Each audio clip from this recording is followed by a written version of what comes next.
আজকের এই অনুষ্ঠানে সম্মানিত প্রধান অতিথি বাংলাদেশ জাতীয়তাবাদী দল জাতীয় স্থায়ী কমিটির সম্মানিত সদস্য, কেরানীগঞ্জের কৃতি সন্তান, আমাদের সকলের শ্রদ্ধেয় নেতা, গণতন্ত্র পুনরুদ্ধার আন্দোলনে যিনি অগ্রভাগে খুব কৌশলে আমাদের নেতৃত্ব দিয়েছেন, যার নেতৃত্বে গণতন্ত্র পুনরুদ্ধারের আন্দোলনে আমরা রাজপথে ছিলাম, আমাদের শ্রদ্ধেয় নেতা বীর মুক্তিযোদ্ধা বাবু গয়েশ্বরচন্দ্র রায়, মঞ্চে উপবিষ্ট জেলা বিএনপি নেতৃবৃন্দ, থানা বিএনপি সংগ্রামী নেতৃবৃন্দ, জেলা শ্রমিক দলের সংগ্রামী সাধারণ সম্পাদক হোসেন আলী সহ সকল নেতৃবৃন্দদেরকে সংগ্রামী সালাম এবং শুভেচ্ছা জানাচ্ছি।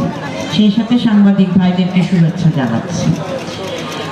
প্রিয় নেতৃবৃন্দ, প্রথম থেকে আমি একটা কথা বলে আসছিলাম, যে কথাটি টকশোতে সর্বপ্রথম মনে হয় আমি উত্থাপন করেছি, যে ডক্টর ইউনূস সাহেব আপনি আগামী নির্বাচনের রোড ম্যাপ ঘোষণা করেন।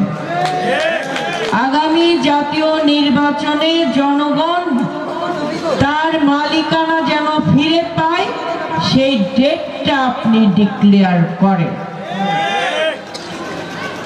আজকে আমাদের সম্মানিত উপদেষ্টা, প্রধান উপদেষ্টা মহোদয়ের বোধগম্য হয়েছে, জাতীয় নির্বাচন অতি শীঘ্র প্রয়োজন। কোন নির্বাচিত দল ছাড়া দেশের উন্নয়ন সম্ভব নয়।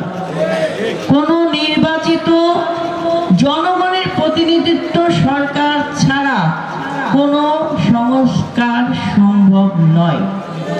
তাই আমাদের বিএনপির পক্ষ থেকে আমরা বারবার করে বলে আসছি, আর কালক্ষেপণ করবেন না।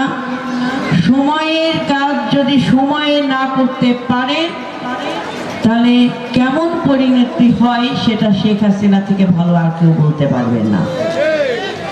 তাই আমি আপনাদেরকে সবাইকে বলতে চাই, সংক্ষেপে আমি আমার বক্তব্য শেষ করবো আজকে। এখানে অনেক মা বোন আছেন, অনেক মুরব্বীরা আছেন, আপনাদের সকলকে বলতে চাই, আগামী দিনে বাংলাদেশের এই সফলতা, স্বৈরাচার মুক্ত বাংলাদেশ, এটা আমাদেরকে ধরে রাখতে হবে এবং সকলকে ঐক্যবদ্ধ থাকতে হবে। সকল ভেদাভেদ ভুলে যে আপনাদেরকে এক মুষ্টির মধ্যে চলে আসতে হবে। অনেক অভিযোগের পালা হয়েছে, কিংবা অনেক মান অভিমানের পর্ব দেখেছি। ওই মান অভিমান যদি আমরা খুলতে যাই, তখন কিন্তু অনেকের বাক্সের আর ওই নথিপত্র খুঁজে পাওয়া যাবে না। তাই আমি আপনাদেরকে অনুরোধ করব, আপনারা যারা মুরব্বী আছেন, প্রত্যেকটা ওয়ার্ড ভিত্তিক বিএনপি অঙ্গ সহযোগী সংগঠন এবং আমাদের স্থানীয় মুরব্বী যারা আছেন, সম্মানিত ব্যক্তিবর্গ, সকলে আপনারা ঐক্যবদ্ধ থাকবেন। বাংলাদেশের জনগণের অধিকার জনগণের হাতে ফিরিয়ে দেওয়া পর্যন্ত আমাদের সংগ্রাম চলমান থাকবে। এবং একই সাথে অনেকে কথায় কথায় থ্রেট করেন, কিংবা একটু আকার ইঙ্গিতে বোঝাতে চান যে আমরা ছাড়া আগামী দিনে বেগ পা একটু টাফ হয়ে যাবে। তাদের ব্যাপারে বলতে চাই, স্বৈরাচার ফ্যাসিস্ট শেখ হাসিনার বিরুদ্ধে যখন একজন কর্মীও নামার সাহস পায় নাই, তখন এই কেরানীগঞ্জের নেতৃবৃন্দদেরকে নিয়ে ওই ঢাকার রাজপথ প্রথম দখল করেছিলাম। তাই আপনাদেরকে বলতে চাই, যারা ভাবেন সামনে আপনাদের ছাড়া বেগ পেতে হবে,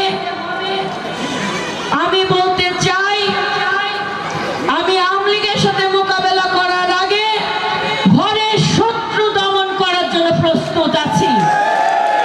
আপনারা এগিয়ে আসেন, কোনো সমস্যা নাই। কারণ নিজের ঘরকে যদি কন্ট্রোল করা না যায়, ওই বাইরে কন্ট্রোল আপনি জীবনেও করতে পারবেন না। তাই আমাদের সচেতন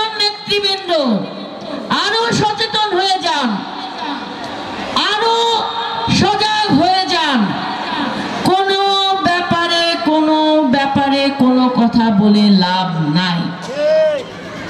মাঠে আমার ইউনিয়ন পর্যায়ে নেতৃবৃন্দরা আছেন, বিএনপি অঙ্গ সহযোগী সংগঠন, আমার থানা বিএনপি নেতৃবৃন্দরা আছেন, অঙ্গ সংগঠনের নেতৃবৃন্দরা আছেন, প্রত্যেকটা ওয়ার্ড কমিটি নেতৃবৃন্দরা আছে। সকলকে নির্দেশনা দেওয়া আছে, যার যার ওয়ার্ডের কর্ম কিন্তু তাদেরকেই বুঝাই দিতে হবে।